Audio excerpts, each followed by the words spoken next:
How you doing, sir? I'm doing pretty good. It's been a long time coming. For sure. Yeah, trying to organize everything and get everything going for this episode. I'm thinking it's going to be a pretty special episode. Hey, let's make it happen. That'll work. So I want you to introduce yourself first and foremost. Awesome. My name is Jabbar, by the way. Jabbar A. Perry, Senior. Yes. I am the dad. So I am the father. So basically, like every other episode, which has only been 2 so far. But anyway, we're gonna start somewhere, and like every conversation, most of the conversations between he and I, it's gonna lead into a lot of other things. Mm-hmm. But we're gonna get right to the main point of this episode. Where exactly do you think black people as a whole, because we know that we need change. We know that we need certain things to be reformed. We need certain understandings. We need certain people to take responsibility and accountability. But where do you think we start, to change this thing around for the better, like a complete 180? I believe wholeheartedly the one thing we need to do right now is a great time to let the dust settle. Let's just stop, because everything is going around us so fast, and we are becoming more and more reactionary to adversity. Now, we are accustomed to adversity, but now with, of course, with media being what is social media, which is a blessing and a curse, it's just like the internet. Parents like me were worried, oh man, what are my kids going to be exposed to? And they were exposed to everything, But it did, of course, make our lives easier. But of course, it did, and it has exposed people to too much too fast, in my opinion. I also feel that way about us as black people. With everything going on, it's not, well, I'll put it like this.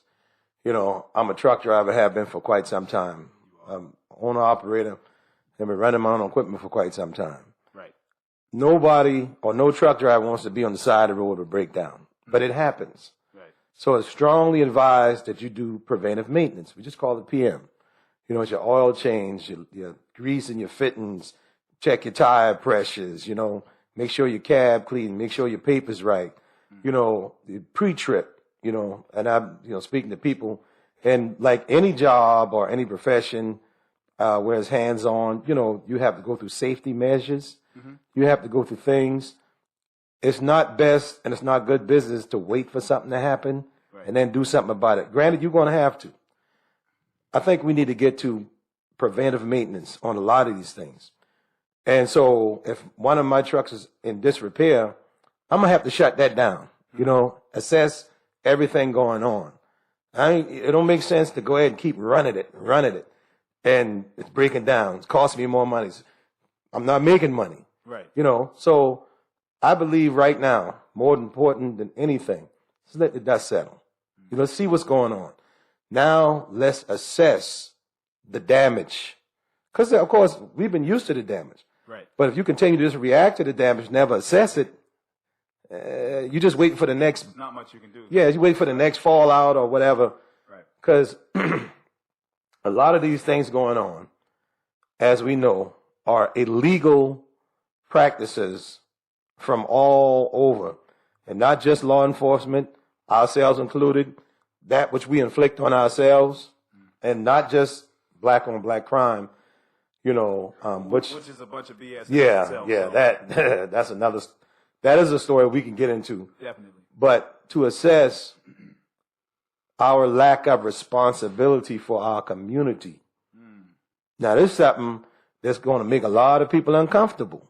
Right. But I believe right now more than ever, we got to get uncomfortable. I'd rather be uncomfortable, agitated, and upset than dead, to have somebody else dead or something really bad happen. Right. You know what I'm saying? If it costs my feelings getting hurt, because essentially, isn't this the way we grow up?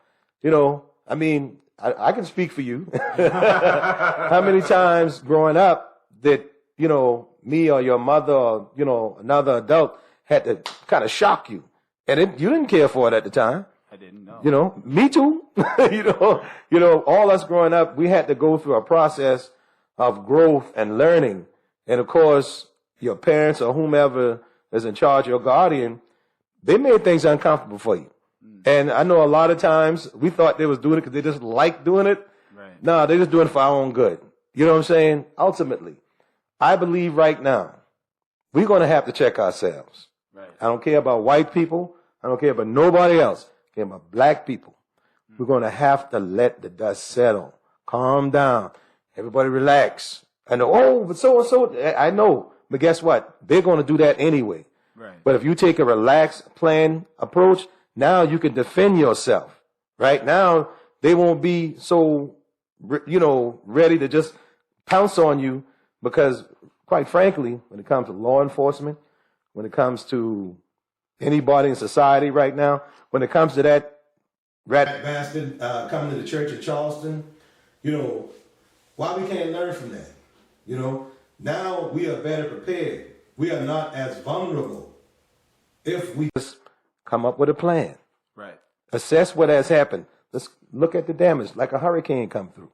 How are we going to rebuild? How are we going to plan and strategize to be stronger? As opposed to a hurricane coming, let's just put up tents and wait for the next one. I think that's where we start. Now, I got a lot of other ideas what we can do, but first and foremost, calm down. Take some deep breaths. I know it pisses everybody off. Right. But the only way we get better is if we plan and calculate and assess the damage and rebuild. You know, I want to go back to what you said about, you know, you mentioned a key word, responsibility. Right. And anybody that knows me knows, well, anybody who has, you know, these types of conversations with me knows that, you know, one of the things I live by is that it's not your fault what happened to you, but it's your responsibility to make sure that it doesn't shape you into a negative person, right, push you in a more negative light. And me personally, I feel as though there's a lot of responsibility. You know, the blame can be shifted from men, women, children, elders, especially, because, you know, they've been here before us. I feel as though there's a lot of blame and a lot of responsibility that has just been passed off, you know, as in, oh, this person's going to get to it, or that person's going to get to it. And now we're at the point to where everybody is going to get defensive as soon as you say, hey, in order for us to do X, you're going to have to do Y. And then they're going to say, well, what about, you know, perfect example, you know, whenever, excuse me, obviously, you know, it's not all women. Right. But the majority of women would take up arms, you know, verbally against you if you were to call out some type of responsibility that they need to take in an action that they took. And what's the immediate response? Oh, well, what about men?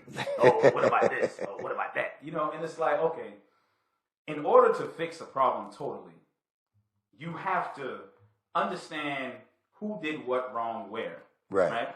So just because I may be talking to you about what you did wrong now does not mean that I'm not going to talk to this guy about what he did wrong after I'm done with you. Right. Or would you much rather me talk to him first? It doesn't really matter, because every situation I get into like that, there's always, or every conversation I get into, you know, and when I talk like this, people tend to call me misogynistic, or I'm a woman hater, or I'm a this, that, and the third. I've heard so many things, it's ridiculous.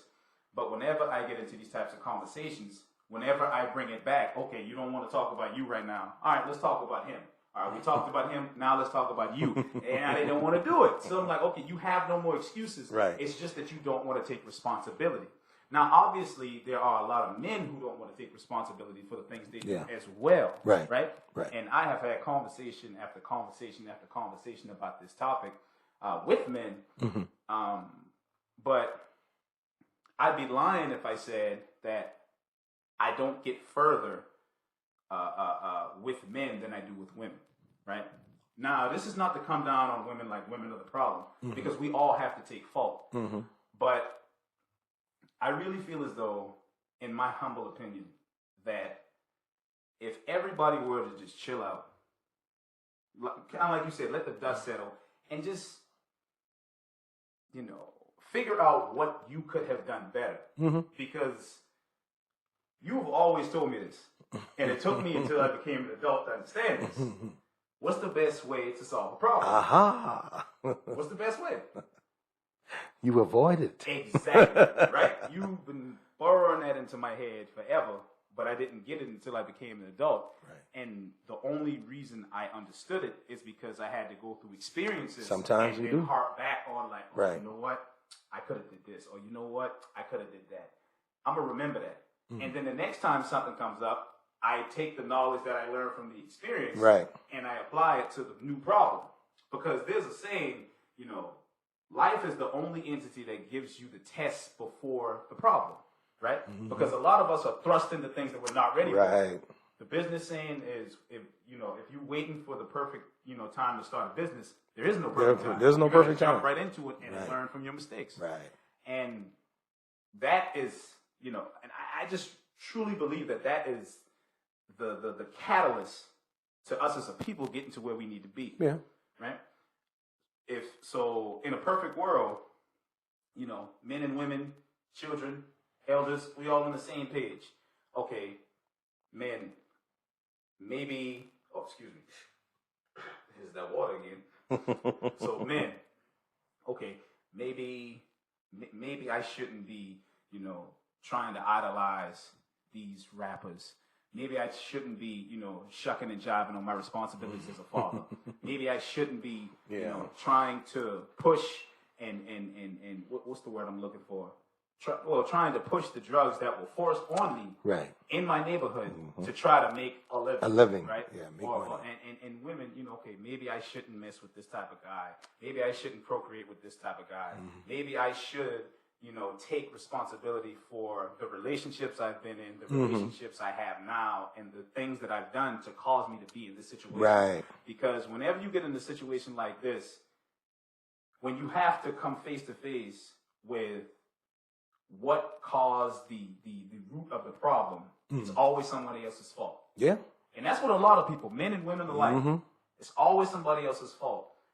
And you can blame it, the white man trying to keep us down, or the system is this, the system needs to be fixed. I keep telling people the system is not broken. The system is doing what it's always been designed to do, what it's supposed which to is do. to keep you down. Which is why I have this weird theory to where cheaters in school should be praised. I know it sounds weird, but my theory is that, or my way of thinking about it is, cheaters are probably some of the hardest thinkers in school, right? Because you're trying to solve a problem without going about it the right way, right? I feel like anybody who's ever started a business successfully has cheated the system, because the majority of, listen, for every Walmart, for every Kmart, that's closed down now, for every Target, for every Sunoco gas station, there are hundreds of thousands of businesses that came up and died because they couldn't cheat the system. Right. And I just feel like, anybody who does that should be, congratulated, but that's not how we taught. Right. We taught to follow the straight and narrow, but anybody with real life experiences will tell you life is not, linear. It's not just straight. You're going to go through roller coasters, up and down, jagged edges, side to side, in and out. And everybody's trying to get to this end route, but it's all going to be different. So a big reason as to why we're in the situation that we're in now is because I feel as though we as a people haven't been taught or haven't been given an alternative to what we've grown up knowing. Yeah. Right? Yeah. You wonder why kids can't pay attention in school. I really don't think there's such a thing as ADHD. No, there isn't. You just have a lot of energy. We are all born with energy. This is why kids up until the age of like 9 or 10 can run around, eat candy all day long, and then crash. You try to do that at 28, or you try to do it at 48, it's like you got a couple hours maybe, and you need to shut it down for the rest of the day. Rest of the day. You got all this energy in you, and it's just got to go anywhere. Anyway, it's got to go somewhere because energy cannot be destroyed; it can be transferred, right? So when you put labels on, black kids like ADHD, then you prescribe them these medicines that literally kill off the brain cells within them to make them their own individual person. All of these signs point to where we're at right now, in my opinion. Yeah. And for me, can't speak for anybody else, but for me, I think that's where we should start. Yeah, I'm gonna go back to some of the points you was making there, man, because you was touching up on some real good stuff. Back to the beginning, the beginning when you was talking, there's a lack of cohesiveness, between the sexes, especially for us as black people. I think that's been built into us now more than ever, and so it keeps us at odds. Right. And that's what I was thinking to mind and looking up this African proverb. I'm just going to read it right quick. When there is no enemy within, the enemy outside can do you no harm. So to that, responsibility, accountability. Right. Okay. Who is usually your biggest enemy? You. Right on. Now, most of the time, successful people will tell you, once they have gotten out of their own way, ain't nobody else can mess with them. There you go. There's nobody else can throw anything at you that you can't overcome. But see, that's the same thing with insecurities. Right. Because an insecurity is you project the idea that people around you are judging you based on what you may have on, what you look like, or how you operate. But it's truly all coming from within you. Sure. Nobody really cares about what you're doing until you do something substantial. One of the biggest problems with public school and that format is that it allows peer pressure to be the biggest influencer. And most of the times, I did it. I fell victim to peer pressure, when I was coming up. We allow it to be, peer pressure doesn't always have to be negative, but most of the time we find it is. The main reason why is because you come outside of yourself to be with what? The crowd. So you never get to express your individualness. Like I have told you, one of my biggest regrets is not furthering my education. One of my biggest regrets is as I became an adult, and, as I became an adult with responsibilities, realizing a part of my regret is not doing what I really always wanted to do, but I allowed a lot of the peers and the influencers around me, to influence my decisions otherwise, in other directions, and, like I would tell you and your brothers, I would want you to live life to the full and without regret, and you got to figure that out, But I found that me, like so many other people, okay, if you talk proper English, you from Charleston, they'd say you talking like what? A white person. Yeah, you talking white. I'm gonna let you finish because my oldest brother. Right. I actually had I had to have a conversation with him because over the years, well, the thing with me is I truly believe that you cannot hide where you're from when you get upset or when you get drunk. That emotion. And exactly, that raw emotion comes out. And over the years between, birth and I think this happened when I was in about 10th grade, I started to read more. I started to study more. I started to have conversations with people from different parts of the country because the school I went to, Wando is a pretty big, popular school. It was Go Warriors. It was the most class popular, of 1990. It was the most popular school in the country at one time. For 2 years that I went there, Lucy Beckham. Principal Lucy Beckham. She was the principal of the year. Yeah, she was. Stuff, right? Wow, I forgot about that. And I started to become or speak like the person I'm speaking as right now. And I didn't lose the Geechee, dialect. It's in me. It's never going anywhere. Right. Just because I'm not, I mean, dog. I don't need to do that because I'm just trying to have a conversation. Right. Right. And then even in trying to, not trying to, but even in, going different places and, speaking differently, that wherever you came from comes out in little spurts. Sure. You can't hide it. And I say all that to say this. We were talking about something I can't remember, but I remember him saying, "Oh, no, dog, you white." I'm like, what? I'm like, well, what makes you say that? He's like, man, the way you talk, dog. I'm like, okay. So just because I'm completing sentences and using words you've never heard before, right? Now all of a sudden I'm a white person. Do you see how detrimental that is to the mind of a young black person? child? Yeah. Because now you associating anything positive with being white. White. Right? The way they intended it. Which is the way the system intended it. Exactly. Which is what you remember we had that conversation where I said all of this stuff, well, we know it's conditional, or it's been conditioned in us, but think about, TV, movies, songs, specific song lyrics, certain things that go on. Everything dark is relegated to being evil. Right. The Grim Reaper is all black. Hell is black and fiery. Yeah. People are afraid of the dark. Nobody's ever said, I'm afraid of the light. Right. Black cat means bad luck. All these things, and then, got the nerve to call us black people, which is why I don't like saying black people, because where is black? Where's black on the map? Where can I say, all right, yeah, I'm from black? That makes no sense. Right. Because, and it's like, it's obvious, the logic is obvious, and it's easy to see. Yeah. You got Hispanic Americans, you got Asian Americans, you have, I don't want to misspeak, but Puerto Rican Americans, and all these different islands and countries that people import from. Right. And then you got black and white people. That doesn't bother you? Yeah, and that, I don't want to get too historical or too teachy. That really goes to the founding of the country and the Constitution. Right. I mean, it goes that far back, or actually further, but kind of put together.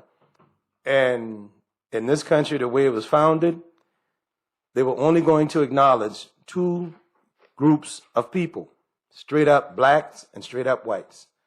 And the whites were going to be endowed all of those privileges and all of those rights in the Constitution. But in the Constitution, it speaks of that peculiar people who are in servitude, lifelong servitude, right, referring to the black people. You know what I'm saying? The black people who are prisoners of war, brought over as slaves, and the black people indigenous to this land that were enslaved and their land was taken from them. Right. Okay, so what they did essentially is take the intelligence out of ethnicity. So it makes it a lot easier to claim shit. Okay, when you don't have an ethnic birthright to it, or it has been rubbed out. Right. Now that's another story for another. Well, even a story. It's a historical lesson that I believe all black people need to know, because, and I'm for, if you want to refer to yourself and whatever you want to refer to yourself, that is completely fine.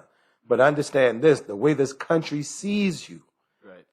If you are, darker than a paper bag, you know what I'm saying? And even lighter. Which was the thing. Yeah, that's why I bring up, that's the thing in Charleston. Right. And probably a lot of other places, but specifically a Catholic school in Charleston.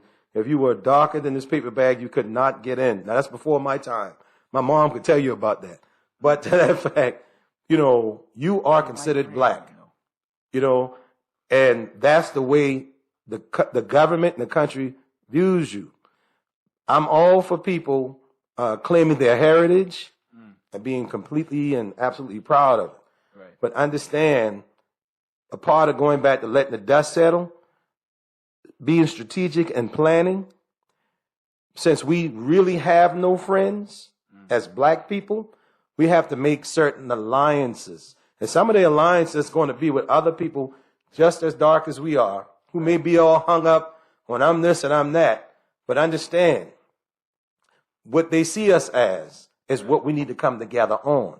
Right. And it's not that hard. It don't even cost money. But the power and the energy that could be generated, everybody could thrive. And it's like any group of people, we can always point to the Jewish people. Understand you have Jews with ancestry from Russia, like Vlad. I think he's Russian Jew or something like that. What are you doing? The phone just activated. Isn't Vlad Russian from his parents or ancestry from Russia? I believe he is Russian. Or somewhere, Eastern Europe. With a name like Vladimir, Ruth, the Supreme Court Justice, Ruth Bader Ginsburg. Right. I believe her parents are Russian immigrant Jewish people. You have the German Jews like Einstein. All over Europe, the Polish Jews who were mostly put in the concentration camp, and that horrible atrocity of all of those people killed by Adolf Hitler and the Nazi regime. Right. But what I'm saying here is they still kept their ethnicity, but what do they do together? We are Jews, and we do what is in the best interest for the Jewish people. Right. Okay? That's why you got them owning the sports leagues, and we work for them and all of this stuff. Yeah. It's just a simple understanding of what we need to do. Right. But now, once again, the way the system has been designed, right. And just like you were saying, when you come up with the word denoting a color, now the connotation is negative. It makes it easier to keep that negative energy on this side of the fence and the positive energy on that side of the fence, when one ain't got shit to do with the other. Exactly. But it's what they decreed. And they made the law on a stolen land with free labor and built it up. And part of what makes it work so well is we completely are involved and buy right into it. Even to the point to where, this has been going on for a while. I've actually been looked at crazy because of my personal preference as it pertains to, the type of women I like. All of this is relative. Back in the early 2000s, I think it kind of stopped like somewhere in like the mid 2010s. There was this praise for light-skinned black people. You know exactly what I'm talking about. Hard swings. Don't mention them on my podcast, man. I might have to kick you off. Don't mention them on my podcast. But anyway. Those guys. Yeah. Because me personally, I love women. Right. I just love black women a little bit more. Ah. But my personal preference is I like really dark women. Right. Just brown, chocolate, lovely. That attracts me. All women attract me, but that specifically attracts me. Hey, white boys do too. And I think that was also by design. We're going to get into that too. Yeah. But let me get this out first. There's this ongoing, when I say it died down in the mid 2015s or 2010s, that's more pertaining to like music. But it's still rampant in the community and whatnot. But this idea that light meant right, just like white meant right. Sure. Black people were more willing to give light-skinned people the benefit of the doubt versus any other, texture or hue or whatever you want to call it of black people. Right. Simply because that relation to white people, right? Yeah. Because one thing, I actually got in trouble for questioning this, and I was like a kid. Still, I was coming into this person who I am now, and kind of like, well, not kind of, what I said when I said, white means right. I'm like, when every religion or the religions that I know, I can't speak for all of them. There's a lot of them, but the majority of religions I know, their God, their deity, their who I pray to resembles them. Right on. Why is it that our God or the community's God or community's deity looks like a white person? And I got in trouble for calling that out. Also, what does that do to the mindset of a young black kid? Right. And, there's this crazy thing, which is basically piggybacking off of the light skin thing, going in school. You could probably ask Shaheem about this. It's like, they don't even try to hide it anymore. They just call each other light skin, or you're a dark skin, or you're a light skin. I'm like, wow, what? yeah. So we are back. So let's pick up where we left off. You were saying? Yeah, I was just going to say, we call them red bones, but you was talking about the light skin, didn't it? Right. And what y'all was calling them and stuff. Well, what you know, say Jaheim can elaborate on this. Yeah, just because it's a generation before mine. Right. They actually took pride in identifying each other based on their skin color. Sure. Well, let me jump in right quick, man, because we're on to something here. And this is an ongoing thing in the quote unquote black community. Please forgive me, all of you who don't refer to as such. Once again, this is the way they see us. But yeah, there's the colorism thing, right? Right. I also wanted to touch on right quick one thing about black, if you want to distinguish it as such. You remember me and you a couple of years ago had the conversation. I'm like, man, Jabbar, I'm going to stop calling us black. You remember I said that? I do. I said I'm going to call us melanated because that's we are people. We are literally people of the sun. Okay? And remember how when I found out that chlorophyll that makes the plants green, that makes vegetation green, is akin to what makes our skin dark. It's the way we, take the ultraviolet and the rays of the sun and we essentially process that into life. There's no skin cancer and all that stuff. No. We naturally, produce the vitamin D from the sun to our skin. We're children of the sun, or like our ancestors, would refer to it, children of the Most High, or the Creator, And to that, in order to take the spirituality out of a people, you have to take the spirituality out of them. And that's the knowledge and understanding. Like the shirt I got on, know thyself. You know what I'm saying? When we begin to know ourselves and we understand that we are uniquely special, excuse me, and just about everything we discussing was a plan to take our knowledge of how uniquely special we are away from us, make us better robot slaves, better to serve the system. Better to, or easier to implant. Sure. Things of that nature, which is why a lot of kids growing up think that they need to get the fancy cars. Yeah. Clothes. You basically got a lifestyle that was implanted into